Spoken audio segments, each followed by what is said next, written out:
Өнөөдөр үзэгчдээ та бүхэнд ороо минь төргий. За тэгэхээр өнөөдөр манай микрофоны ард шууд нэвтрүүлэгт за Монгол улсын 3 дахь ерөнхийлөгч Намрын энх хоёр оролцоход бэлэн болсон байна. За сайн байна уу та? За сайн байна уу? За сайхан орж байна. Сайхан орж байна. За ойрд бол улс төрийн нөхцөл халуухан л байна. Тэгээ би энтэй холбогдуулаад таны хүрсэн. Хоёул одоо ингэж яриагаа ингэж маш шуурхай бөгөөд жоохон шударга ярьчихъя л гэж бодлоо. 2024 оны сонгуульд бол та одоо улсын хурал байгуулагдаад засгийн газар байгуулахдаа энэ хамтарсан засгийн газар буруу юм аа тий энэ хамтрал нь өөрөө буруу юм аа гэж хэлж байсан. Яг таны хэлдгээр одоо боллоо. Тэгэхээр энэ зүйл нөгөө баярын стандарт бус засгийн газрын үйл ажиллагааг давтсан уу? Тий баяр бас нэг ингэсэн шүү дээ тий. Тийм. За тэгэхээр үзэгчдийн хаяны өрөөний амар амгалан айлтгая. Би бол засгийн газар өнгөрсөн жил бүрэлдэхээс өмнө ерөнхий сайд оюутантай уулзаад тэгээд бас ерөнхийлөгчд за тэгээ хурлын даргад за намын удирдах бүрэлдэхүүнд юм ил загтал бичээд тэгээд тэрийгэ тайлбарлаж уулзаж ярилцсан. За энэ хамтарсан засгийн газар бол байж болно. Тэгэхдээ ямар нөхцөл байдаг вэ гэхээр айлч нам сонгуульд олонхын судлыг авч чадаагүй уулагч. Тухайлбал Монголд бол 2004 оны сонгуулийн дараа бол айлч нам сонгуульд олонхын судал авч чадаагүй. Тэгэхээр тэр үеийн Монгол ардын хувьсалдан бол хамгийн олон санал авсан байсан учраас хамтарсан засгийн газар байгуулъя гэсэн одоо өөрөө ирэхгүй хүссэн ч хүсээгүй ч хамтарсан засгийн газар байгуулахаас аргагүй байдалд орсон. Харин 2008 онд өөрөө чишээ хэлдэг нөгөө баяр сонгуульд ялсан мөртлөө тэгээ стандарт бус гэсэн нэртэй засгийн газар байгуулсан. 45 суулгасан шүү. Тэгээд тэндээс хойш манан гэдэг ийм нэр томьёо гарч ирсэн. Монгол ардын нам арчс нам хоёр нийлээд манан байгуулсан. Энэ манан бол одоо айхтар муухай үзэгдэл юм а гэж тухайн үед л ерөнхий сайдаар ажиллаж байсан хөрсөх. За энэ оюун одоо ерөнхий сайд энэ манан гэдэг үзэгдэл нь үнэхээр маш муухай үзэгдэл байна. Улс төрийн хувьд, эдийн засгийн хувьд бол маш их хариуцлагагүй суртахуунгүй үзэгдэл байна гэсэн мантаа тэмцэнэ гэсэн. Тэгээд энэ мантаа тэмцэж байна гэд нэлээд божигнуулсан, талбай дээр жагссан, манагийн гол төлөөлөгчдгээ тодорхой хүмүүсийг ажил төрлөөс нь буулгаж авсан. Ингээд хоёр талдаа ингээд бие бинийгээ хянаад тэнцвэртэй ажил яа гэж ингэж тохирсон. За гэтэл саяын 2024 оны сонгуулийн дараа бол дахиад манан өрссөн. Би тэгээ хэлсэн л дээ оюун эрдэнэ ерөнхий сайд бол өөрөө бити буруугаар ойлгоорой. Энэ хоёрыг хүн оюун эрдэнэ гэдэг хүний эсрэг юм биш шүү ерөөсөө. Би бол харин өөрөө чинь хайрлаад энэ ажлыг сайхан хийгээсэй. Амжилттай байгаасай. Өөрийн чинь амжилт бол Монголын амжилт болоосэй гэж бодож байгаамаа. Харин манан байгуулж байгаа бол би одоо энийг буруу гэж үзэж байна. Би тэгэхээр байгуулахаас өмнө энийг одоо хэлж байна. Тэгэхгүй байгуулсан чинь дараа хэлээгүй мөртлөө янз янзын юм яриад бол бас муухай. Би тэгэхээр одоо байгуулахаас өмнө хэлье гэсэн. Тэгээ миний үгийг их анхааралтай сонсож байгаа юм шиг байсан. Тэгээ харамсалтай нь засгийн газар байгуулалтаа хамтарсан засгийн газар байгуулад арчилс намыг ураад хүн намыг ураад тэгээ 126 гишүүнээс 110 гаруй нь одоо арчилс нам 42 ардын нам 68 ингээд 100 гаруй дээр нь одоо хүн намын 8 ингээд 118 126-аас 118 одоо гишүүдийг төлөөлсөн засгийн газрыг байгуулсан. Би тэгтний хэлж ирсэн муу ярилж байгаа юм биш. Гэхдээ энэ бол хамгийн эмзэг засгийн газар өөрөө байгууллаа шүү. Тэгээ өөрөө гайхчихсан л да. Ягаад тэг та бодож байгаа гэж. Ягаад гэвэл сонгогчдын сонголтыг үгүй хийчлээ. Сонгогч бол танд Монгол ардын намд итгэж 68 суудал өгөөд за ингээд дангаараа засгал гэсэн байна. Арчилс намд бол 42 суудал өгөөд одоо сөрөг хүчин бол ардын намынхны хян гэсэн байна. За хүн намд бусад одоо намууд бол бас адилхан тийм үүрэг орол ноогдсон байна. Тэгтэл та нар байна нэг нь засаглахгүйгээд нөгөөх нь сөрөг хүчин болохгүйгээд ингээд хамтарчлаа. Энэ бол нөгөө legitimacy гэж англиар хэлдэг. Тий одоо ёс зүйн хувьд бол хууль ёсны ёс суртахууны хувьд бол зөв зүйтэй байх ёстой. Энэ зарчим зөрчигдөж байгаа. Нөгөө арчилсан гэдэг орон бол өөрөө энэ сонгуулийнхаа үр дүнд засгийн газараа байгуулдаг. Тэгтэл сонгуулийн үр дүн хамаагүй тэгээд бид нар ингээд сонгуулийн үр дүн ямар ч гарсан хамаагүй бид нар бол ингээд хамтарна гэдэг. За тэрийг тайлбарлахдаа бол бас хэвлэл мэдээлэлээр ярьсан л да. Энэ сонгуул болохоос өмнө үндсэн хуулийг өөрчилж явахдаа бид бол ингэж хамтарсан засгийн газар байгуулъя гэж ярьж исэн юм аа гэж. яг ярьж ижин байж болно. Тий. А тэгтээ сонгуулийн үр дүн өөр гарцсан биз дээ. Та 3 эсвэл одоо 4 ч юм уу 5 ч юм уу хүмүүс ярих нэг өөр. Тэрийг би ойлгож байна. А гэхдээ ард түмэн өөрөө сонгогчд өөрсдөө үгүй та нарын яриа бол хамаагүй. Бид бол ингэж үдэж яана гэд ингээд шийдвэр гаргачихъя гэж. Тийм учраас бол одоо дангаараа засгийн газар байгуулад энэ ачаагаа үүрээд явах нь зөв. Нөгөө тал нь бол сөрөг хүчний хийгээд ингээд хянаад энэ хэл ахвал авилгалыг гаргаж байгаа бол тэрийг талсан зогсоохын төлөө идэвхтэй ашиг зөв гэж би ингэж үгүйсэн. Харамсалтай нь тийм юм хийсэнгүү. Тэгээд энэ өнгөрсөн хугацаанд бол ард түмэн бол энэ дундаас үл ерөөсөө хяналтгүй төр зэсэг төрсөн байна. Ахаад ман төрсөн байна. Нөгөө бидний одоо зүрх сэтгэл шингэсэн айдас хүдэс болсон тэр манай ахаад амилчжээ гэдгийг бол ойлгонгуудаа ард түмэн бол одоо бухимдсан. За бухимдалд бол энэ бол том гол шалтгаан. А бухимдалд бол шалтгаан хэрэгтэй байсан. За янз янзын одоо утаач юм уу те одоо эсвэл янз янзын одоо цахилгааны үн нэмэх ч юм уу эсвэл өөр янз янзын асуудлууд бол шалтгаан болох байсан. Тэгээ ард түмний тэр бухимдал бол бас яг одоо ингээд нөгөө хайлах хэмжээнд очиагүй байсан. Тэгээд яг төвчээд исэн юм уу эсвэл тэгээд өвөл болсон юм уу эсвэл янз янзын одоо шалтгаанаас болоод тэр шалтгаан бол олдохгүй байсан. Тэгээд асуудал гараад ирлээ. Сая одоо цүнхний асуудал гарч ирээд энэ бол шалтгаан болчлоо. Энэ бол одоо шалтгаан биш. Гол шалтгаан бол энэ манан. Дахиад манан. Тэгээ баярын алдааг ингээд давтаж аюу эрдэн дараа маань ингээд давтаж байгаа нь бол маш муу байна. Би одоо энийг сайн санжил хийсэн юм. Тэгээ харамсалтай нь одоо өөрөө засгийн газар унагч нэг гэж айс юм уу? Эсвэл өөр одоо шалтгаан байсан юм уу? Ямар ч юм мананг байгуулсан.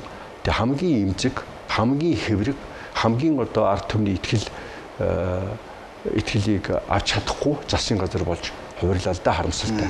За ойлгомжтой. Дараагийн асуудал бол энэ дараагийн засгийн газар ямар байх вэ гэж. За Монгол Ардын намын бүлгийн дарга байсан хүн ярьсан шүү. Энэ хамтрахгүй гэж яриад байгаа хүмүүс чинь ялхсан өвчин гэж.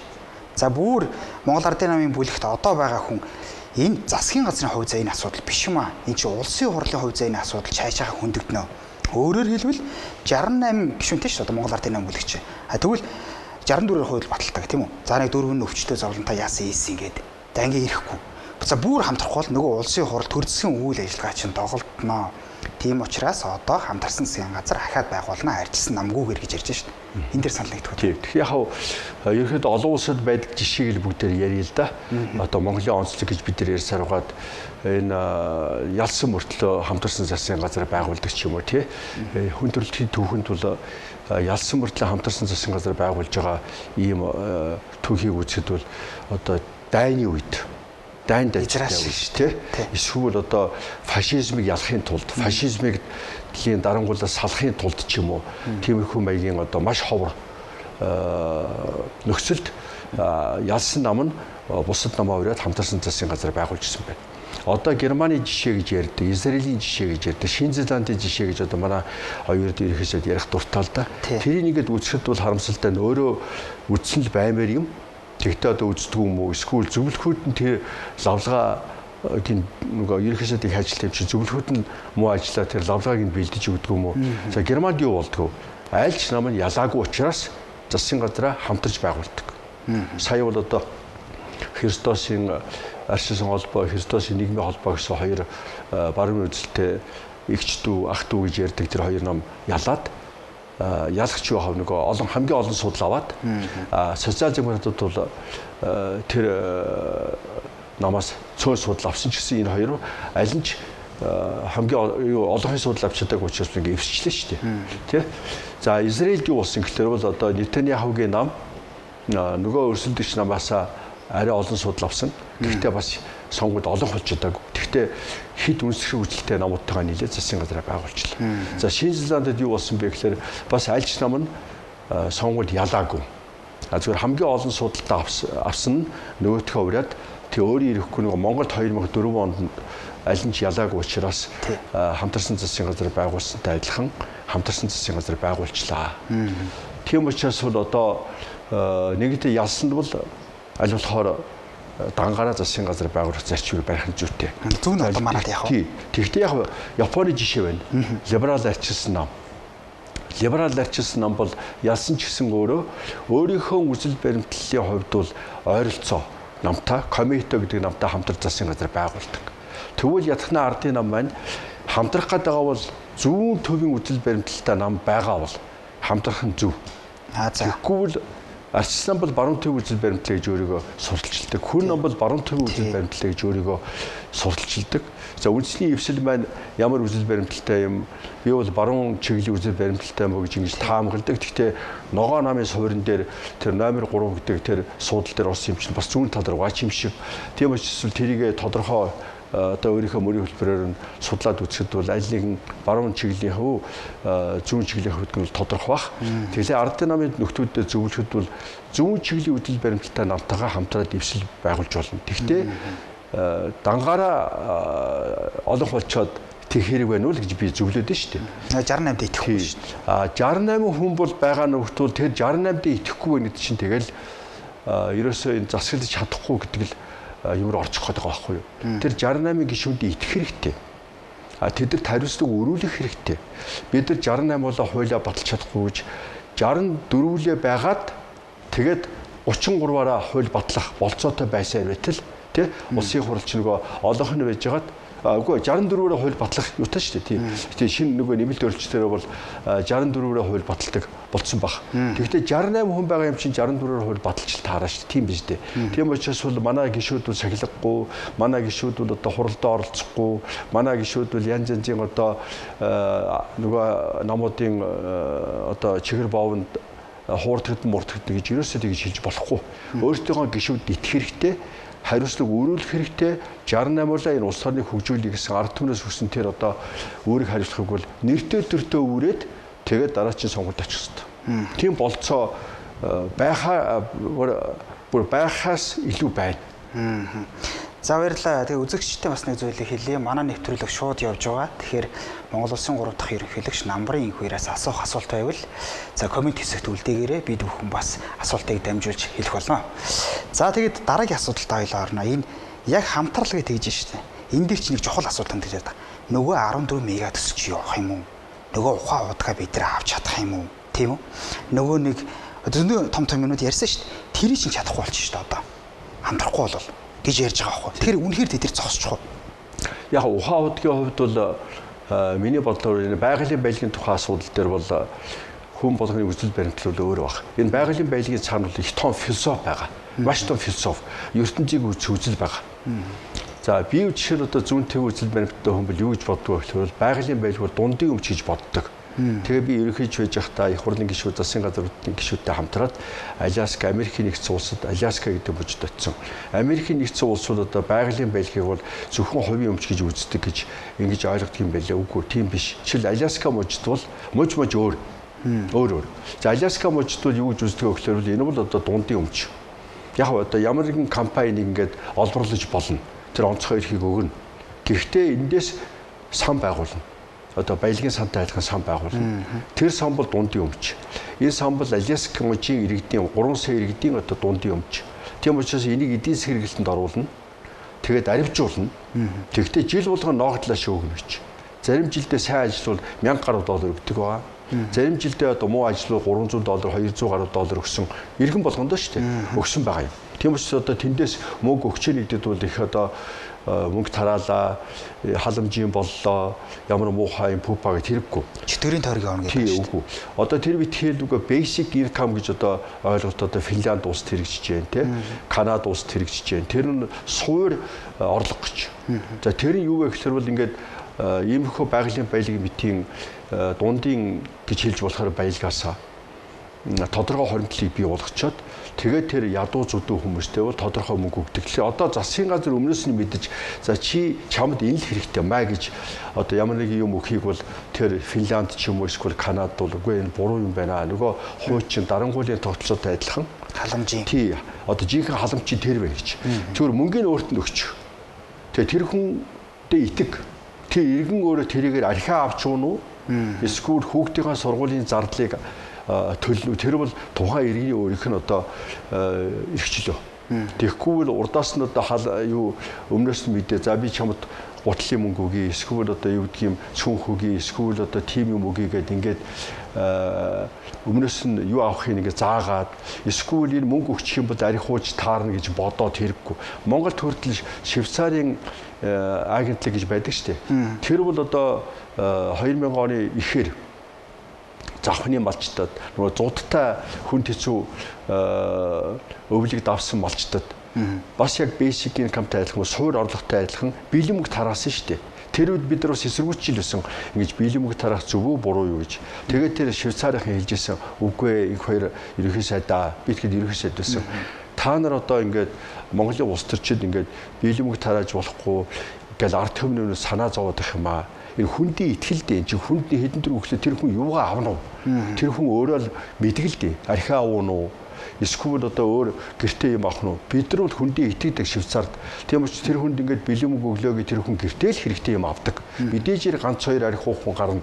Тэгэж бүгдээрийг одоо хавтгааруулж архичин эсвэл одоо мөнгө төргөө буруу зардаг мараа зардаг гэж бити хэлээчгээд энийг бид нар хэрэгжүүлээг байхгүй. Бид нар хэрэгжүүлэхээс өмнө Швейцарын агентлаг Монголд ийм байдлаар одоо зууданд ирвэгцсэн аймагуудын малчтад бэлэн мөнгө тарааж энэ бол их зөв юм байна гэдгийг бол бидэрт ойлгуулсан байхгүй. Тийм учраас би ерөнхийдөө байхдаа тэр Аляскагийн одоо Permanent Fund гэдэг байнгын сан гэж Alaska Permanent Fund тэнд очиод судлаад тэгэд одоо ингээд Бээжин дэлхийн сайдаар ажиллаж байгаа Нямагийн их бол за тэр баяр цод гişүн буянг одоо за бүгдээрээ намын дараа жаргал сайхан за тэгээд одоо ламба гэдээ арчсан гişүн бид нар бүгдээрээ очиод энэ ч айгүй хэрэгтэй юм байна.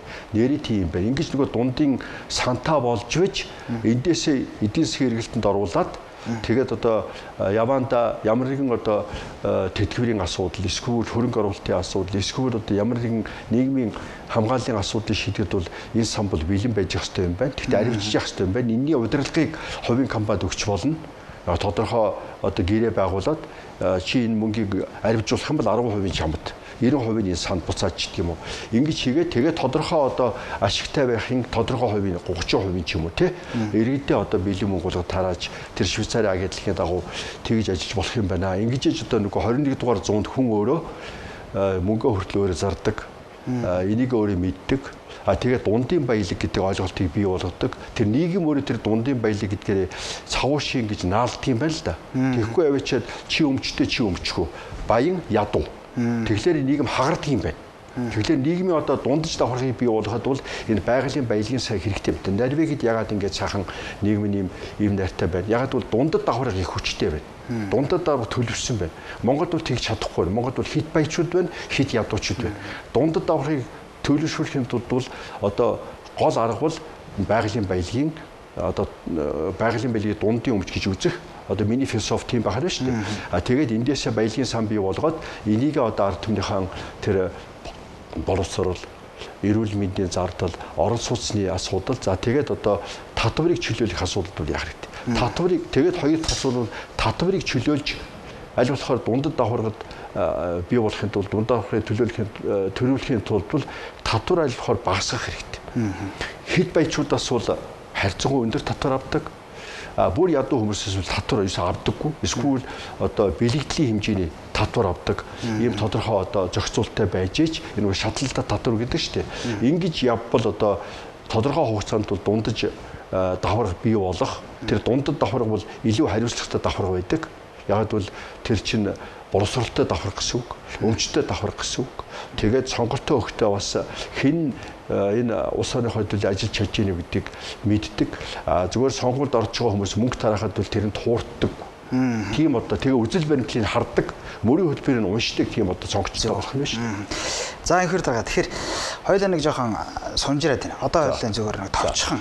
Ягаад гэвэл би танаас одоо маш олон асуулт асуухаар ингээд нэгэнт хэрсний хоёулаа ингээд би ингээд танаас ингэж асуух гэдэг тогтолцоо асуух гэдэг. Ерөөсөө энэ манай Монгол улсад ерөнхий сайднаар нэг сонин маягаар хоцроод байдаг. Миний бодлоор. Одоо оюутны ерөнхий сайд бол бараг таны амжилтыг эвдсэн баг. 4 жил гарантаа бараг 5 жил болцсон баг. За яхаа нэг арай удлаа. Гэхдээ ер нь 1.5 жил, 1.6 жил гэж ярьдаг шүү дээ. За нэг болохоор хуулиндаа байгаа юм шиг. Үндсэн хуулиндаа заасан юм шиг.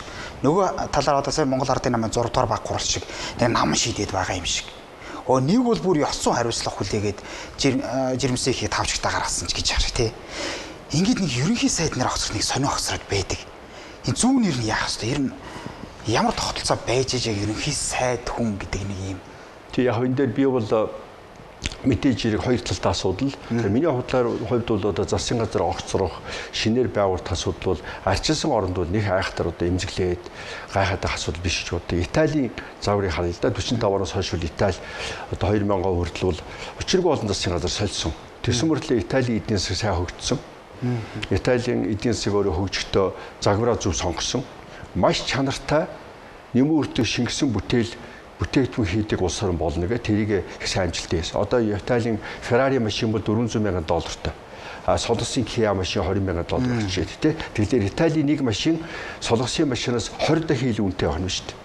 Энэ мэтэр бол нөгөө замаа зөв сонгосон байна шүү дээ. Тэгэхээр Италийн засгийн газар бол огцрох бол Италийн ард түмэнд бол нэг тийм чухал биш. Засгийн газар байж иж хөгждөг, засгийн газар огцрох юм бол хөгждөггүй гэдгийг худлаа гэдгийг бол Итали өөрөө баталсан байгаа. Тэгтээ яхаа бид нар бол аль болохоор тогтвор засгийн газар бол сайн гэж ерөнхий нэгтийн ойлголт байдаг гэдээ утгаараа хандах хэрэгтэй. Гэхдээ тэр засгийн газар өөрөө муу ажиллаж байгаа ч юм уу, эсвэл одоо ингээд энэ хамтарсан засгийн газартай адилхан одоо сонгогчд нэг намд дангаараа засаглах, нөгөө намд нь хянал тавих ийм одоо даалгавар өгчөөд ахт нь үгүй чи хинч биш сонгогч бол та одоо таны санал бол хамаагүй гэж хэлэхлээр энэ засгийн газар бол өөрөө нэр хүндээ алдаж штеп. Хэдийгээр 118 гишүүн улсын хурал ингэж хайрцагсан байгаа ч гэсэн энэ засгийн газар бол хамгийн эмчиг засгийн газар болоо. Ягаад бол арчилсан оронд бол энэ засгийн газрын гол суурь бол ард түмэн байхгүй. Ард түмэн. Тэгэхээр тэр ард түмний дунд энэ ардын намын чинь бас явж штеп. Ардын намын чинь яваад хөөш ард түмэн чинь бухимдаад байна. За тэгээд дээр сонгуульд ёстой гутлынхаа улыг эргүүдэл явсан ардын намын гишүүд. За тэгвэл одоо сонгуулийн үр дүн гарчлаа. Тэгвэл тэр хариуцлагын үрд ажиллая гэхлээр үгүй ээ. Чи хүлээж арчсанбайхан чиний оронд ажиллана. Тэгэхээр нөгөө ардын намч гайхаж ишл. Үгүй чи ягаад би сонгуульд ажиллаж байгаад ялчхаад тэгээд миний оронд ялагдсан арчсан очив гэхлээр тэр ардын намын дотор чинь ард түмнийхээ дунд явж байгаа хүмүүс байна. За тэгээд энэ сонгуулийн одоо дүнг айтайхан гаргахын тулд ажилласан улсууд чинь явж байгаад үгүй энэ харин ч их төвчээр тийм бүтэн жил төвчлээ шүү дээ. Тэгээ сая бол за энэ ард түмэнч бидний дэмжихгүй юм байна. Бид ч өөрсдөө сонгуульд эдийн утгыг алдууллаа. Өөрөө ч гэсэн утгаа алдлаа. Тийм учраас бол одоо хамтарсан засгийн газрыг байгуулахаа болий. Одоо дангаараа засгийн газрыг байгуулах гэсэн бүтэмжийн менежерүүд хэцүү саналыг одоо авсан байна тий. Тийм учраас бол энэ нам шийдэж байгаа биш. Энэ бас л ард түмэн шийдэж байгаа. Зүгээр нам өөрөө ард түмний тусгал байдаг гэдэг утгаараа намынхаа одоо байгуулах тэр шийдвэр гаргах хэрэг бүхэн субъект тэр шийдвэр гаргуулж шүү дээ. За тэгвэл бие танаас ингэж асууя. За энх хоёр баяр гэж хүн ингээл хоорондоо хагарч ил байсан. Дараагаар нь элбэгдэрж алтан хуйг гэж хүн хоорондоо хагарч ил байсан. Эцээ би ерөнхий сайд эргэлгч нарын хоёр гэдэг шүү дээ. Хамгийн сүүлд одоо оюун эрдэнэ хөрс өгөх гэж хүн хоорондоо хагарч байгаа байхгүй. Бүр дүүгийн дүү те өөрхийн хайртай дүүтэй гэж хагарч шүү дээ. Тэгэхээр эн чинь нөгөө нэг тогтолцоо яваад байгаа юм шүү. Тийм үү? Бид нар ч одоо ингээл дараагийн одоо дорж долмоо дондог ингээ хагараа явах уу? Тэ? Энийг яаж засах вэ? За зүүн нь бол 19 оны үндсэн хуулийн нэмэлт өөрчлөлтийг жоохон дутуу хийсэн юм шүү. Ер нь энэ ерөнхийлөгчийг парламентаар сонгодог болох байсан юм шүү гэж. Одоо сошиал дээр юм явж ийн л та. Тэгэхээр энэ дээр та ямар байр суурь илэрхийлэх? Тэгэхээр би бол үгүй оюун эрдэнэ ерөнхий сайд төрүүчийн засгийн газрыг толгойлж явахт төрүүчийн засгийн газрын үед намын дараа багт нь бол би одоо тогтолцоогоо засахгүй бол та нар аюулгүй хэврэх шүү. Би тэр замыг өөрөө тулсан юм аа. Ерөнхий сайд хоёр хүн дандаа муу хүмүүс биш ээ. Хөрсөн үсгийн тогтолцоо ч нөөрөө энэ хоёр институтыг зөрчилдүүлдэг юм аа. Тийм учраас бол одоо тэр нэг хүнийг муу хүн, нөгөө хүний сайн хүн гэж хэлэх арга байхгүй. Тийм учраас тогтолцоогоо засахгүй бол энэ засгийн газар их хэврэг байна. Ерөнхийдөө бол бас хэцүү байдалд орно. Аль аль нь өөрийнхөө хөтөлбөрийг хэрэгжүүлэхдээ айгүй хэцүү болно. Тэгээд зөрчил юм шиг хүмүүст харагдана. Хүмүүс бол тэр болгон нарийн ширмийг ойлгохгүй учраас бол энэ хоёр муу хүн гэж л ингэж бодно. Тийм учраас бол бүгдээрээ тогтолцоогоо засъя гэд тэгээд энэ үндсэн хуулийн төслийг боловсруулсан. Хоёр тахимтай болох хэрэгтэй юм байна. Яг бол парламентыг бол хяндаг механизм аль ч оронд байдгүй юм байна. Парламентыг хийн хяндаг гэхээр хоёр хуваагаад хоёр тахимтай парламент нэг хяндаг юм байна. Америкт тэгдэг юм байна, Англид тэгдэг юм байна. Энийг бол холбооны улсад байдаг тогтолцоо гэдэг үгүй. Ерөөсөө л энэ үндсэн хуулийг одоо хийж исэн, үндсэн хуулийн онолыг боловсруулж исэн улсууд бол энийг судалж жагаад ард түмнээсээ сонгосон парламент бол ерөөсөө хинт ч дийлдэг юм байна. Тэгэхээр энийг хэн хяндаг вэ гэхээр хоёр хуваагаад нэг дээд доод тавих бодоод хяндаг юм байна гэж. Тэгэхээр би тэгья гэж би тийм санал тавьсан. Яг бол энэ дэлхийд тийм жишг тогтчихжээ гэж. Гэтэл манайх ингээд 126 тоогийн нэмээд байгаа байхгүй юу? Тоо нэмлээгээд энэ засгийн газрын энэ парламентын өөрийнх нь үйл ажиллагаа сайжирч чадахгүй. Харин бие бинийгээ хянах юм бол нөгөө хууль чанартай гарна. Тэ хууль сайн боловсрогдно, олон дахин буцна, тэгжээж одоо шүүрсэн шахагдчихээж ус биш жинхэнэ хууль гарна гэж. За хоёрдугаарт бол энэ юуг ерөнхий сайд их хурлын дарга манай одоо арчисламын дарга одоо хүн намын дарга нар яриад байгаа. Одоо бол жишг бол энэ юу хамтарсан засгийн газар байгуулдаг л тийм цаг ирсэн гэдэг.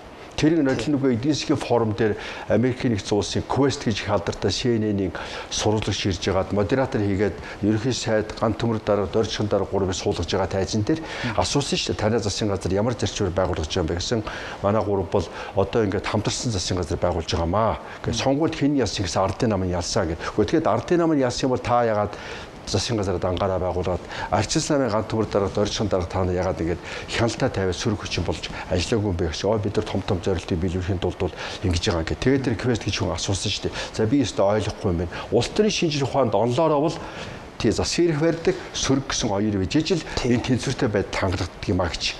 Тэгтэл манайхан одоо юу энэ бол ерөөсө дэлхийд байхгүй юу бид нар хийж байгаа. Бид нар дэлхийн урт талд төрүүлээ явж байгаа гэж ингэж хэлээдсэн. Тэгээ Quest-га гайхаад энийгээ тэгээд яг соёлтой юм чинь за харъя гэсэн. Тэгээ одоо энэ жил ирвэл айгүй бол Quest бидний амыг асуух бах. Нөгөө дэлхийд байхгүй юм хийгээд ирсэн чинь улсууд маань хаа байна гэж асуух бах. Тэгэхээр бид нар бол дэлхийд байхгүй юм хийх хэрэггүй. Дэлхийн одоо байгаа хуулийг л онлыг л дагах хэрэгтэй. Тэр утгаараа хоёр тахимтай парламенттай бол гэж. За хоёр тахимтай парламенттай болохоор бүгдээрээ одоо дээр үе Чингис хааныгаа их хуралдаа гээд ард түмэн биш. Их хуралдаа гэх тэр одоо ард түмний итгэл болсон одоо ноёд хаадар маань цуглараад Чингис хааныгаа сонгоод за төрийн тэргүүнгээд ингээд сонгоод тэгээд Чингис хаан гэж өргөмжлөөд тэгээд тэрнийхээ удирдлаганд одоо их амжилттай байлдан дагуул хийсэн байна, улс орноо хөгжүүлсэн байна. Тэ дэлхийд нэр алдраа мандуулсан байна шүү дээ. Тэрнтэй адилхан бид нар бол хоёр тахимтай парламенттай цуглуулад толгойн бүгд хамт Герман улстай адилхан хоёр тахимтай парламенттай ингэж нийлүүлээд тэгээд дундаасаа одоо төрийнхөө тэргүүнийг сонгох бүрэн болцоотой. Манайх энэ хуулиар явсан шүү. Манайх одоо тэгж болох юм болов гэсэн би саналыг хийсэн. Яг тэгвэл би хөрөж хэрэгчөөс, за оюун эрдэнэ даргаас, амар элсэн даргаас, арчисламын нөхдүүдэд асуусан л да. Одоо ерөнхийлөгчийн засаг гэвэл ард түмэн шууд сонгоно. Тэгвэл ерөнхийлөгч шууд засгийн газрын тэргүүн болох ёстой. Тэгсэн чинь манай нөхдүүд бол за энэ аюултай дарангуйлж төрүүл яах юм бэ гэж болгоомжлсон. За тэгвэл парламентын засал бэхжүүлэх гэж байгаа бол онлоороо парламент засал бол ямар байдаг вэ гэхээр хүчтэй ерөнхий сайд ерөнхийлөгч нь хямралын үед гарч ирж юм зохицуулдаг болохоос биш бусад үед бол тэгээд одоо парламентаа сонгодоод тэгээд одоо ингээд сайхан бэлэгдэл болоод ийм нэгдийг эрхэмлээ сууж идэг юм аа. Тийм учраас бол парламентын засал байгаа бол хоёр тахимтай парламентаа байгуулад хоёр тахим бие бинийгээ хянаад засгийн газар нь гүйцэтгэх заслын ажлыг хийгээд ерөнхийдөө чинь хоёр тахимтай парламент дундаасаа сонгогдоод тэгээ бэлэгдлийнхаа одоо үргээ биелүүлээд үнэхээр гүнзгий хямралтай болвол тодорхой хэмжээний одоо тэр засгийн газрыг байгуулах ч юм уу те засгийн газрыг тараах юм уу сонгуул зарлах ч юм уу үйл ажиллагаа явуулж болно гэдэг маягаар явуул яасан бэ гэж би одоо өөртөөхөн захиалгаар хийсэн үндсэн хуулийнхаа төсөлдөө тэгж танилцуулсан. Тэгээ харамсалтай нь манайхан өөртөө яг энэ үндсэн хуулийнхаа онлыг сайн уншдаггүй юм уу эсвэл одоо өдөр тутмын ажилдаа дарагддаг юм уу эсвэл одоо янз янзын хүмүүс өөрөөр зөвлөдөг юм уу нөгөө онлайн биш маягаар яваад тэгээд бид нар нөгөө онлайн биш маягаар явхлаар нөгөө стандарт бус засгийн газар ч гэдэг юм уу те парламент тоог нэмэж гэдэг юм уу сонгуульд ялсан нам нь хамаагүй хамтарсан засгийн газар байгуулж гэдэг юм уу ингээд явхлаар дандаа нөгөө хан мөргөж унаад байгаа байхгүй юу. Тэгээ би одоо ингээд хараад оюун эрдэнэ хэрэгсэдийг өрөвдөж байна. Би бол зөвлөсөн бити ингэж хан мөргөж унаарай. Би бол одоо залуу хүн, за манай ээж бол хинтийн хүн. Тийм учраас хинтийн одоо нутгийн залууга ингээд олон жил ажиллаа сайхан Монгол улсаа хөгжүүлэхэд сайхан идэвхтэй ажилласаа гэж бодсон юм а гэсэн чинь тэгээд харамсалтай ингээд нөгөө үгээгүй саргаад ингээ хан мөрөгчлөө л дөө. Тэгэхээр би бол одоо энэ утгаараа ингээд засах юм бол одоо хинч байсан зөрчилдөхгүй. Одоо бол тэгээд би одооны хүмүүстээр жишээ авахлаар бас хийвгүй. Яг ийм хямралтай үед бол ерөнхийдөө ямар нэгэн байдлаар оролцож байгаа зөв. Нэгтэйгээр гудамжийн жагсаал болцсон. Хамтарсан засгийн газар нөрөө ингээд хууль зөрчсөн, хуулиач зөрчсөн, легитимэд нөгөө ёс суртахууныхаа зарчмыг зөрчсөн, арчил эгч зөрчсөн, нөгөө сонгуулийн автократ дэглэм гэдэг чинь бол сонгуул болдог тэр хамаагүй тэр дэглэм өөрөө одоо нөгөө бие биенийг хяндаггүй дэглэм үүсхийг бол одоо сая олон улсын байгууллага Монголыг бол сонгуулийн автократ дэглэм гэсэн юм одоо ангилд оруулчлаа шүү дээ. Тэгэхээр ерөнхийдөө чинь санаа зовно шүү дээ. Оо энэ чинь их эвгүй юм болж байгаа юм. Хамтарсан засгийн газар бол нодлон бол би одоо яг хөө тэгэл байгуулъя гэдэг саналыг дэмжиж ингээд ямар нэгэн байдлаар саад болоогүй. Ингээ хараад яс чи чинь ерөөсө болохгүй юм байна. Тэгээд гудамжин жагсаал болж байна. Дээр нь одоо ингээд намын гишүүд чинь уулзж байгаа шүү дээ бас. Жирийн ард иргэд чинь уулзж байна. Бид нар сонгуул саналаа өгсөн байдаг. Тэгтэл ингээд идэг яах вэ гэд. Нөгөө арсамын нөхдүүд нь бас эсэргүүцээд идэг. Гарыг гэдэг. Засгийн газрыг огцруулах гарын үсгэн дээр бичгэн дээр гарын үсгээ зураад идэг. Хүн намынхан зураад эхэллээ. Тэгэхээр эн чинь ерөнхийдөө ийм замбраагүй байдалд бол одоо ямар нэгэн байдлаар зохицуулж иж энэ хямралыг давуулахын төлөө манлайл үзүүлж санаачлаг гаргахгүй бас болохгүй байхгүй юу. Энийг ингээд над ерөөсөө хамаагүй ингээд байж л гээд бүр гүнзгий одоо зөрчил болоод тэгээд бүр эн чинь улс орны хувьд бол илүү үнцэнтэйгээр энийг давах тийм байдал үүсвэл бас аюултай шүү дээ. Тэгэхээр Германд бол жишээл яасан бэ гэхээр Шольц гэж одоо ерөнхий сайд өөрөө засгийн газарт итгэж гин үгүй гэдэг асуулт оруулаад засгийн газарт итгэхгүй байна гэдэг саналыг парламент нь өгөхлөөр Штайнмайер гэдэг ерөнхийлөгчтэй хандаад за энэ хямралтай байдал бий болчлоо. Та одоо ерөнхийлөгчийн хувьд бол одоо бол ингээд сая хүртэл бэлэгдэл гэж суугаад байсан. Одоо бол та эрхээ идлээ. Би бол одоо засгийн газар одоо парламент итгэхгүй байна. Надад бас ерөнхий сайдын хувьд итгэхгүй байна. Тэгэхээр та одоо эрхээ идлгэсэн. Тэгээ ерөнхийлөгчөөр ээлжид бас сонгуул зарласан. Яг үүний хямрал байдлыг гаргах хэрэгтэй байхгүй юу? Хямрал байдлыг гаргахлаар ээлжид бас сонгуул зарлаад тэгээд Штайнмайер ерөнхийлөгчдөр эрхээ идлээд тэгээд тэрэн дээр бол эрхээ хэтрүүлж байгаа юм байхгүй. Харин зүгээр л одоо хямрал байдлыг зохицуулж штэ. Тэгээд Штайнмайер ерөнхийлөгч ээлжид бас сонгуул зарласан. Тэр сонгуулиар бол Христосын арчсан холбоо, Христосын нийгмийн холбоо гэсэн одоо энэ нэвсэл ялсан ч гэж одоо хамгийн олон судал авсан. Тэгээд бусад намуудыгаа ураад олон сарын хилцээр хийгээд сая одоо хамтарсан засгийн газараа байгуулж байна. Тийм учраас бол одоо манайх үндсэн хуулийн одоо өөрөө чинь хэлж байгаа зөв. Энэ тогтолцоогоо засахгүй бол одоо дахиад нэг ерөнхий сайд хоёр муудалцах. Эсвэл одоо ерөнхийдөө энэ хямрал байдлыг зохицуулах гэж оролдохыг хүмүүс буруу ойлгоод ингээ муудалцчлаа гэж бодоод тий ингэж явж штэ. Тийм учраас бол би бол чил ерөнхийдөө байж байхдаа баяр ерөнхий сайд бол энэ арч самтай хамтар нэгтэр бол эсэргүүцсэн. Тэгээ би тухайн үед бол Монгол Ардын хувьсалт намын баг хурлын гишүүд бол тэр ерөнхий сайд намын дараа баярын оруулж байгаа саналыг дэмжихгүй байх гэж бодсон. 2008 оны сонгуулийн дараа ялчаад 44 судал авчихад 76-аас 44 судал авчихад хамтарсан засгийн газар арч самтай байгуулъя гэхлээр арай дэмжихгүй байх чинь харамсалтай нь нөгөө манад бол нөгөө намын даргын саналыг дэмждэг сонгуулийн дараа дүнгиж дэмждэг тийм соёл тийм одоо уламжил байдаг учраас дэмжсэн. Сүүлд нь бүгдээрээ ямар муухай юм болсон бэ гэдгийг бол ойлгоо. Тэгээд тэр манан гэдгийг бол ерөөсө хөрсөх ерөнхийлөгчсөн ерөнхий сайд байхдаа намын дарга байхдаа энэ оюун эрдэн дарагчсан намын дарга болохдоо тэрнээс өмнө гэсэн энэ манан гэдэг юм чинээс маш муухай юм аа гэдгийг бол харамсалтай сүүлд нь ойлгосон. Тэгэхээр бид нар бол ухаантай хүн гэдэг чинь юу юм бэ гэхээр бол бусдын алдаан дээр сурвал ухаантай гэж. Өөрийн алдаан дээр сурвал бас яахав гэж. Бусдын алдаан дээр өөрийн алдаан дээр ерөөсөө сурахгүй бол тэгвэл одоо улс төрч биш л вэ гэсэн үг шүү дээ. Тийм учраас бол одоо бүгдээрээ энэ дээр одоо нэг хэмжиглээ нэг нэгнийгаа янз янзаар дуудаад хэрэггүй алдлаа одоо засъя. Одоо дахиад одоо ийм алдаа гарахгүй л бай. Бусдын алдааг, баярын алдааг давтахаа болиё. Оюун эрдний алдааг давтахаа болиё. Тэгээ намууд нэг зүүн баруун нараа нэг сайхан ялгараад өг. Тэгээд хамтрах юм бол зүүн намууд нь зүүнтэйгээ, баруун намууд нь баруунтайгаа айлч нам нь олох бол чадаагүй л одоо хөрсөн хүсээгүй баруун зүүнээрээ одоо магадгүй тодорхой хугацаанд бол засгийн газараа байгуулах тийм шаардлага гарах нь байна. Японд бол бүр ингэсэн байгаа. Цөөхөн засгийн газарт. Тэгэхээр 68 хүн одоо олон болцоход бид нар ингээд хуулиа тогтоож чадахгүй засгийн газар анхолдоо дэвэл яана гэж айж байгаа үгүй тийхгүй. Японд бол цөөхөн засгийн газартай. Либерал арчилсан нам парламенттай бол цөөхөн судал авсан. Гэхдээ бусад намууд нь бол тэр либерал арчилсантай адилхан олон санал авч чадаагүй учраас тэр либерал арчилсан нам бол тэр засгийн газараа байгуулахын тулд бол парламент дотороо бол ийм одоо санал хураалтыг явуулсан байна. Энэ засгийн газараа байгуулах тогтвортой ажиллах олон механизм байна. Тэрийг бол бүгдээрээ судлах хэрэгтэй. Япон яасан бэ гэхээр бол тэр одоо ерөнхий сайдаар томирогдсон альцсамаас либерал альцсамаас нэр дэвсэн хүн бол за би ерөнхий сайд болъё гэдэг нэрээ оруулсан. Альцс намын одоо сөрөг арай цөөн судал авсан намынхан дарга нь би тэгвэл ерөнхий сайд болно. Та нар цөөх хэмжинэ гэд тэгээд санал хураасан. Тэгтэл 3 дахь намынхан нь болохоор альцс намын хүн бол арай бас болохгүй байна гэд тэр либерал альцс нам нь одоо олонхын судал авч чадаагүй ч хамгийн олон судал авсан. Тэгээд эдгээр бол одоо ажиллахын дээр баг гэд тэр өөр одоо 3 дахь нам нь бол тэр либерал альцс намаас нэр дэвсэн үнийг ерөнхий сайдаар томилсон. Тэгтээ нэг юм тохирсон. Татварын бодлого дээр бүгдээрээ хамтран ажиллая. Тий. Шууд бодлого ногоон бодлого дээр хамтран ажиллая.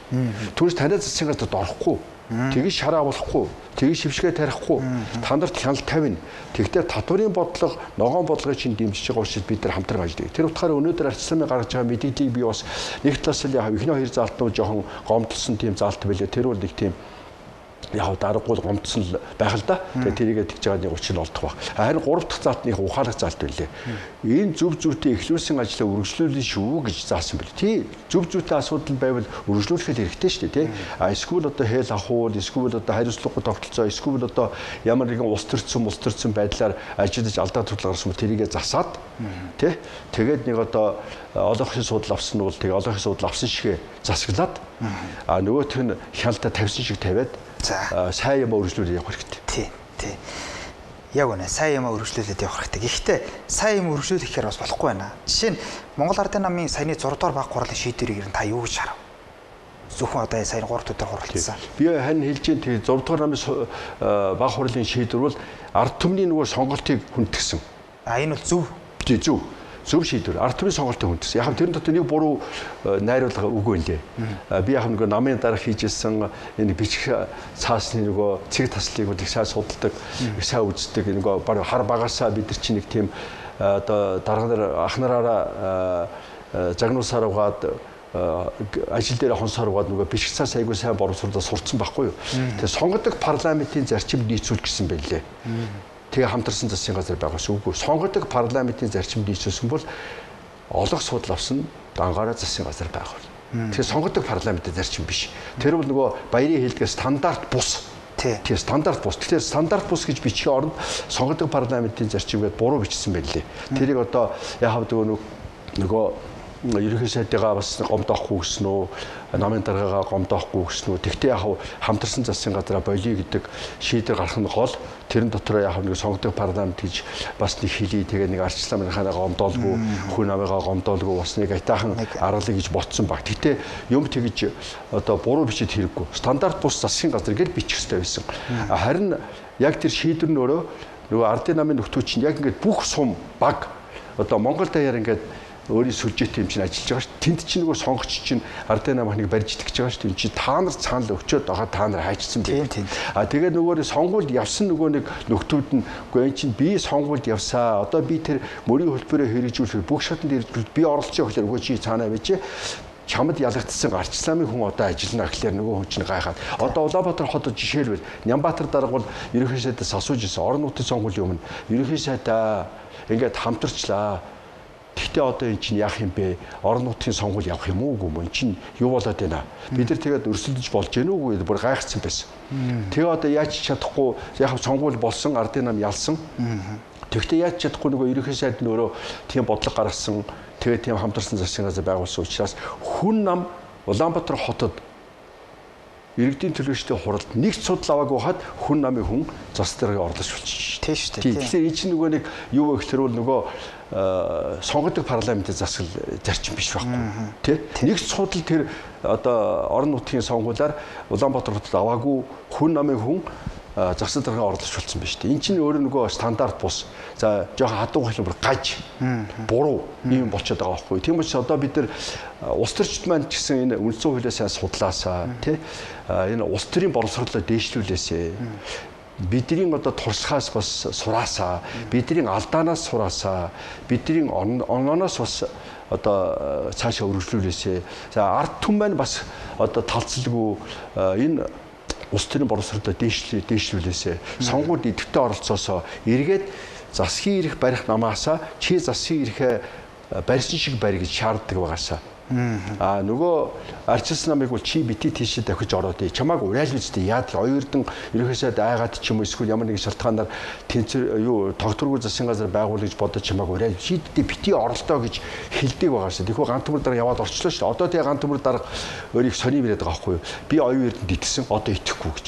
Чи юу гэсэн үг юм бэ чинь? Түрүүн итгэж тий. Сонгогчдод итгэсэн байхгүй юу? Тэрнээс нөгөө ардын намын дараагад би итгэсэн одоо энэ итгэлээ тасаллаа жиж яах шиг. Тэгж болохгүй. Энэ чинь зүгээр л сөрөг хүчнийхээ ажлыг сайн хийгээл тий дараачийн сонгуульд өөрийгөө бэлдээд тэгээд одоо ардын намын гаргасан алдааг бол эсвэл засгийн газрын гаргаж байгаа алдааг засаад засч чадахгүй шүүмжлээд тий хурлаа эсвэл завсарлага аваад чинь парламентд ажиллах маш олон сайхан болцоонод байна шүү дээ. Тийм учраас бол тогтолцоогоо засахаас өөр арга байхгүй. Энэ хөрөлцөх ингэж зохицуулахж оролцоог бол буруу гэж хийж болохгүй. Оюун эрдэнэ ерөнхийдөө ингээд айгаад эсвэл болгоомжлоод хамтарсан засгийн газрыг бол байгуулсан нь бол манай үндсэн хуулийн гаж одоо энийг тодорхой болгож чадаагүй харгаа. Одоо энийг тодорхой болгоод тэгээд парламентын засаглал нь байх ёстой гэж үзэж байгаа бол парламент засаглалаа байгуулсан шиг байгуулад парламенттай хяндаг тэр хоёр механизм буюу хоёр тагмтай парламенттай бий болгоод тэр байгалийн байлгадаа баруун зүүн философи уралдах хэрэгтэй. Би зүүн философтой хүн бол дундын өмч гэж боддгийг. Баруун философт одоо Батүйл ч юм уу одоо магадгүй элбэдэр өөр хүмүүс бол хувийн өмч гэж бодох бах. Тэгвэл ард түмнээр хагалуулъя. Одоо энэ хоёр ч юм уу одоо хин хүмүүс баян дундын өмч гэж боддгийм байна. Тэр зөв үү? За одоо тэр бэлбэдэрж мэдээ хүмүүс бол одоо хувийн өмч гэж боддгийм байна. Энэ дээр та хагалж өгөөч гэдэг ард түмнээр хагалууч гэсэн байхгүй юу? Маргалдаал ингээд бие биенийг өмч булааж ийн булгаагүй гэдэг маягаар маргалдалгүй. Тэгж явах хэрэгтэй. Танд ер нь дараагийн ерхий сайд дээр таамаг байна. Одоогийн засгийн газрын хувь заяа бол ойлгомжтой болчихлоо. Дараагийн ерхий сайд хэнийг гэж бодож байна. Одоо яг нэг өгүүл хэлэхэд Монгол Ардын намын ерөнхий нарийн бичгийн дараагийн нэр явж ил байна. Сангийн сайдын нэр явж ил байна, тэ. Учрал сайдын нэр явж ил байна. Ер нь танд шулуухай хэлэхэд нэр байна уу? Тий, би бол одоо яг шууд ингэж хэлж чадахгүй. За ерөнхий сайд бол өөрөө намын баг хурал дээр би яг намын баг хурлын гишүүн биш гэхдээ нөгөө хэвлэл мэдээлэл гарсан юм чинь бол тэр бол ойлгомжтой. Ерөнхий сайд бол нөгөө арчилсантай ингээд хамтран ажиллахгүй бол хамтарсан засгийн газар байхгүй бол би ажиллаад хэрэггүй. Би энэ одоо санаачлахаа гаргасан үний хувьд бол миний энэ санаачлах ингээд нам дээрээ дэмжигдэхгүй бол сонгогчд дэмжихгүй бол намын хамт олон дэмжихгүй бол би ерөнхий сайд дээр ажиллаад явах вэ гэдэг ингээд хэлсэн юм байл. Тийм учраас л одоо ингээд би хэлээгүй маа гэж хэлэхэд хэцүү. За би хэлсэн гэхдээ яадгийн ингээд үргэлжлүүлээ гэж хэлэхэд муухай. Тийм учраас бол ахаад нөгөө нэг стандарт бус салхам хийх гэж шүү дээ. Тэгэхээр нэг удаа стандарт бус салхам хийхдээ нэг жил ард түмэн хүлээлээ. Хоёр дахь стандарт бус салхам хийх юм бол тэрийг хүлээхгүй баг. Тэгэхээр ерөнхий сайд бол хэлэх үгээ ер нь бид нар залуучууд маань хэлэх үгээ их бодож хэлж яахгүй бол тий их одоо холын үр дагавартай байдаг шүү гэдгийг одоо бодож хэлж яахгүй бол димявх тэр одоо чинь баярмаа гишүүнийг баяр цогтаргаа гэж хэлдэг ба шаад тийм биш. Тэгж доошоо орж одоо тэр их хурлын гишүүний тавьж байгаа асуултанд хариулахдаа тэгж тэр их стресстэй л байна, их ядарч байна, их стресстэй байна, их бухимдалтай байна. Тэгэхээр бол ерөнхий сайдтай би бол зөвлөмөр байгаа юм. Гэхдээ би нөгөө сүүлийн үед бол уулзч чадсангүй л даа. Өөрт нь уулзаад энийг зөвлөе гэж бодсон юм. Гэхдээ яг одоо дараа чи ерөнхий сайд болох хүмүүсүүд бол сонсч хийж магадгүй. Одооны оюун эрдэнэ ерөнхий сайд бол ингээд улс төрөнд дуусчихгүй залуу хүн юм чинь тэгээ дахин бас хариуцлагатай ажил хийх билгүй.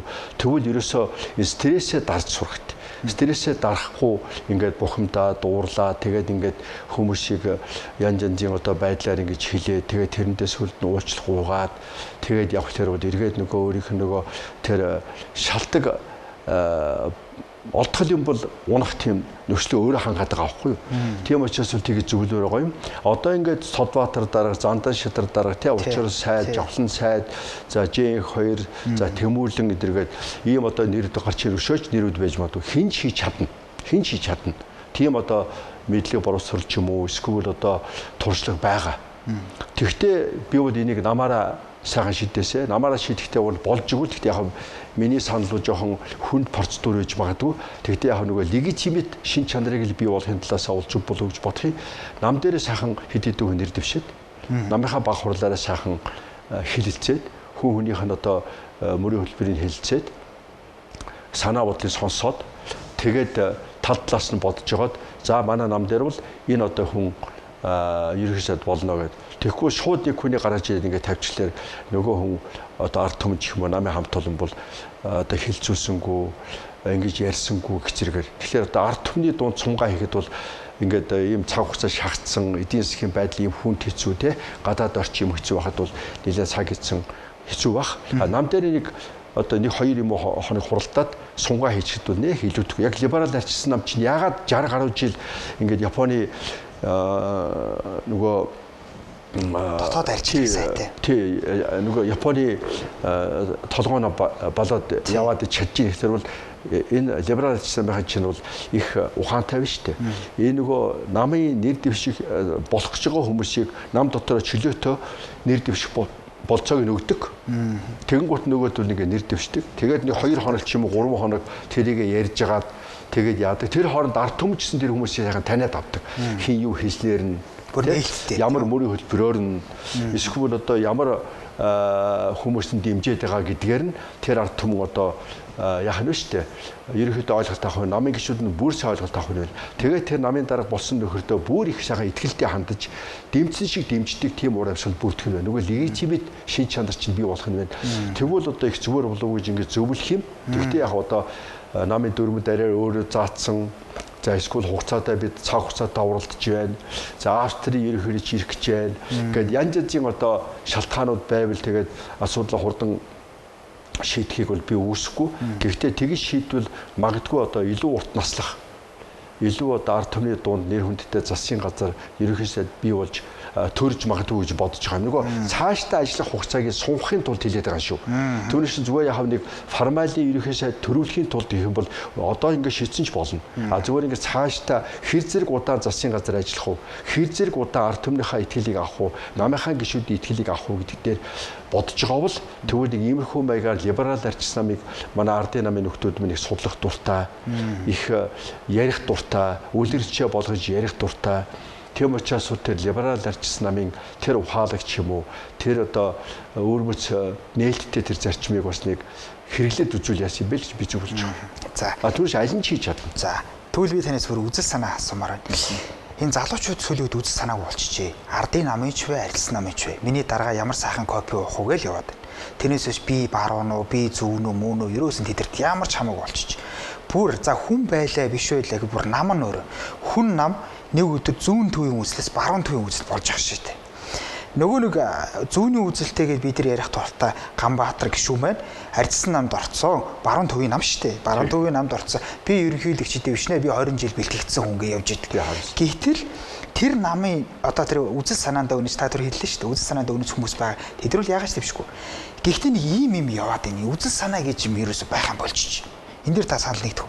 Би бол одоо насаараа гэж хэлхийн ч юм дээ. Яг улс төрийн үйл ажиллагаанд оролцоод 90-ад оны ихээр ингэж оролцоод ингээд 30 гаруй жил явж байгаа үед бол байнга зүүн төвийн үзэл баримталтай явсан. За мэдээж зэрэг зүүн төвийн үзэл баримталтай байгаа хүн баруун төвийн үзэл баримталтай болохыг үүсэхгүй. Гэхдээ нам тийм болно гэдэг бол худлаа. Тий, тэр зүгээр нам татан буугдаад тэгээд хоёр хуваагдаад зүүн төвийн үзэл баримталтай нь бол нэг нам байгуулад баруун төвийн үзэл баримталтай нэг нам байгуулад тэгээд шинэ хоёр нам үүсгэх нь зөв.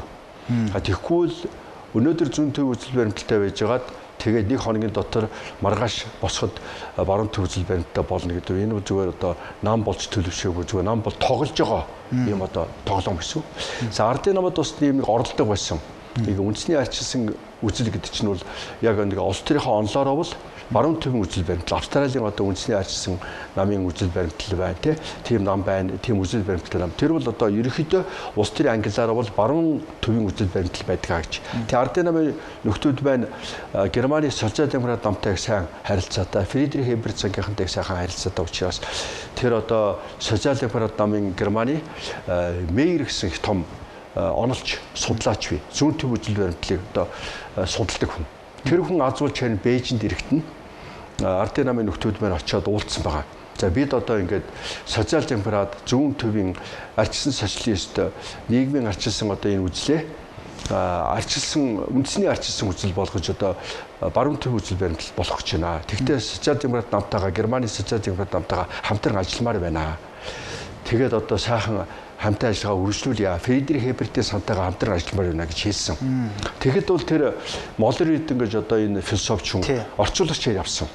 Тэгээ би тэр үед бол Молер Эрдэнэтэй нөгөө хувьсгалт намаа зүүн төвийн үзэл баримталтай намаа ингээд байгуулад хүмүүс сэргээгээд гэх юм уу хамтран ажиллаж байсан учраас бол Молын Эрдэнэ маань тэр уулзалтанд оролцоод өөрөө герман хэлний хүн учраас бол орчуулга хийгээд явсан. За Чулуунбаатар гээд академийн дид ерөнхийлж байсан хүн одоо бурхан болцсон л доо. Энэ хоёр хүнээс сонссон. Молын Эрдэнэ сонссон, Чулуунбаатар сонссон. Тэгээ очсон чинь мэй руугаа уурлаад бухимдаад юу гэсэн үг юм бэ? Тэгвэл тар. Тэ шинэ нам байгуул. Энэ чи юу гэсэн үг ингээд зүүн төвийн үзэл баримталтай нам нэг өдрийн дотор нэг их хурлаараа баруун төвийн үзэл баримтлал очно гэж ирсэн байдгүй маа. Энэ чинь одоо итгэл үнэмшлээ ингэж сольдгүй маа. Энэ чинь намын хамт олон гэж байдаг юм аа. Энэ намын хамт олон чинь бол ийм л одоо байдлаар та бүхэн сайн дураараа эвлэлд нэгцээ. Тэгэхээр хэдэн дарганаас шийддэггүй маа гэд бухимдалтай нөгөөдөл чинь ёстой буруу юм хийж байгаа байна гэдгийг ойлгоод тэгээ Молын Эрдэнэ бас тэрийг орчуулж ирсэн хүний хувьд бол яг өөрөө мэдчихэж штэ. Тэгээд ирээд сонирхуулж ярьжсэн. Ерөөсөө үзэл баримтлал чинь амар чухал юм байна. Тэр мэрэгоо бол ерөөсөө бүр их бухимдцаа гэдэг. Чулуунбаатар сүд нь хэлжсэн. Бид нар айгүй буруу юм хийж жагаад болсон шүү. Тэр Германы хүн тулсан шүү гэж. Тэгэхээр ерөөсөө намын үзэл баримтлал бол тухайн намын зүрх нь баггүй. Сүнс нь баггүй. Тэр намын сүнсээ солиод зүрхээ сольчих юм бол тэр хиймэл зүрх юм уу эсвэл өөр хүний зүрх суулгах юм бол хэр зэрэг удаан амьдрч чадахгүй тийм учраас бол тэр зүрхээ солих тухаас бол байж болохгүй харин үзэл баримтлалгүй байх чинь зүрхгүй байх гэсэн үг. Тийм зүрхгүй байх гэсэн үг. Тэр үзэл баримтлалгүй байгаа тэр залуучууд үзэл баримтлалгүй байгаа намууд чинь зүрхгүй намууд гэсэн үг. Зүрхгүй хүмүүс гэсэн үг. Тэд нар бол зүгээр л одоо ямар нэгэн хүний цүнх барьж байгаад эсвэл ямар нэгэн хүний хармаа болж байгаа л албан тушаалд очихж байгаа улсууд. Тийм учраас бол тэр хүмүүс бол аюултай хүмүүс. Тэр бол хизээч урваад явна гэсэн үг. Тэр хүмүүс бол маргааш ихэд л өөр хүн дагаадгүй. Нөгөөдөр ихэд 3 хүний дагаадгүй. Үзэл баримталтай хүн бол тэр мөнгө төрөг байна уу хамаагүй. Тэр тэндэл байж хөрхий. Тийм учраас бол би бол залуучуудыг зүрх сэтгэлдээ болооч, үзэл баримталтай болооч, намуудыг сүнстэй болооч, зүрх сэтгэлдээ болооч, үзэл баримталтай болооч тэрийгэ сайн баримтлаач гэж л би зөвлөмөр. Та бас хүн бас ярихгүй байна. Би бас тэн дээр энэ үндсэн хууль гэхээр бас ингээд нийгэмд их айц төрөх юм аа. Үндсэн хуулиа өөрчлөхөөр одоо яах болоо гэд. Яг нэг үгүй хэлэхэд энэ хөрс өх ерөнхийлөгч үндсэн хуулийн өөрчлөлтөөр ахиж сонгох тэгэж явал та дэмжих. Би бол тэгж ерөнхийч хөрсөхөд тэгж бодож байгаа гэж бодохгүй байна.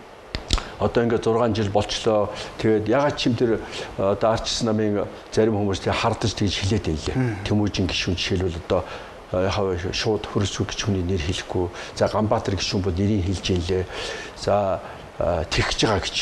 Тэгээд тиймэрхүү маягийн аюул байгаа учраас засгийн газар үгүй би тэнд ерөөсөө огт итгэхгүй байна. Тэгээ Тэмүүжин гишүүн өдөр бол одоо энэ үндсэн хуулийн ярмаар байгаа. Уг нь аваа боловсролтой үндсэн хуулийн философи, хууль эрхцэн философиг судалсан хүн тэр дүндэн дээр машин шаваа гэдэг. Тэгсэн шаал дэмийн хөцөлтэй. Яг одоо өөрт нь их чухал гоо. Тэр ерөнхий сайдын суудлыг л буулгая гэдэг юм ийг л хойцолтой бол тэрийг л нэг яриад л тэр парламентын засгал гэдэг чинь хүчтэй ерөнхий сайдын засгал шүү дээ. Хүний хэрэгтэй тий. Тэгтэл тэнд одоо дээр гараа суучлаа л гин тэгээ тэрийг доошоо суулгая л. Тэгэхээр л Монголын парламент айгүй гоё ажиллана гэд бүр одоо өөрийгөө хуураад байгаа мó өөр хүмүүсийг хуураад байгаа мó ярих сэдв олдохгүй байгаа мó тийм хөөцөлдөд байгаа. Тэгээ би бол Тэмүүжин гишүүн бусд хүмүүс зөвлөмөр тэр хөрс хэрэгчийг хардаад л тэрний суудлын сандалтаа тэрийг дэшээ буулгаад тэр мужааны ажил хөөцөлгөө болио. Үндсэн хуулийнхаа тэр парламентын хяндаг хоёр тахимтай болгоо нэг хяндаг. Энэ хоёр дундаас нөгөө Чингис хааныгаа их хуралдаагаар төрүүлж ирсэнтэй адилхан төрийн тэргүүнээ төрүүлдэг. Төрийн тэргүүн хямралтай үед зохицуулах арга хэмжээ авдаг. Бусад үед бол парламентын заслын төлөө явж байгаа хүчтэй ерөнхий сайд байдаг. Хүчтэй бас сөрөг хүчин байдаг. Ерөнхий сайд бол ингэж байхад бол сүүдрийн танхимын ерөнхий сайд байдаг. Одоо Англид. Тэгээд тэр одоо Сунак гэж ерөнхий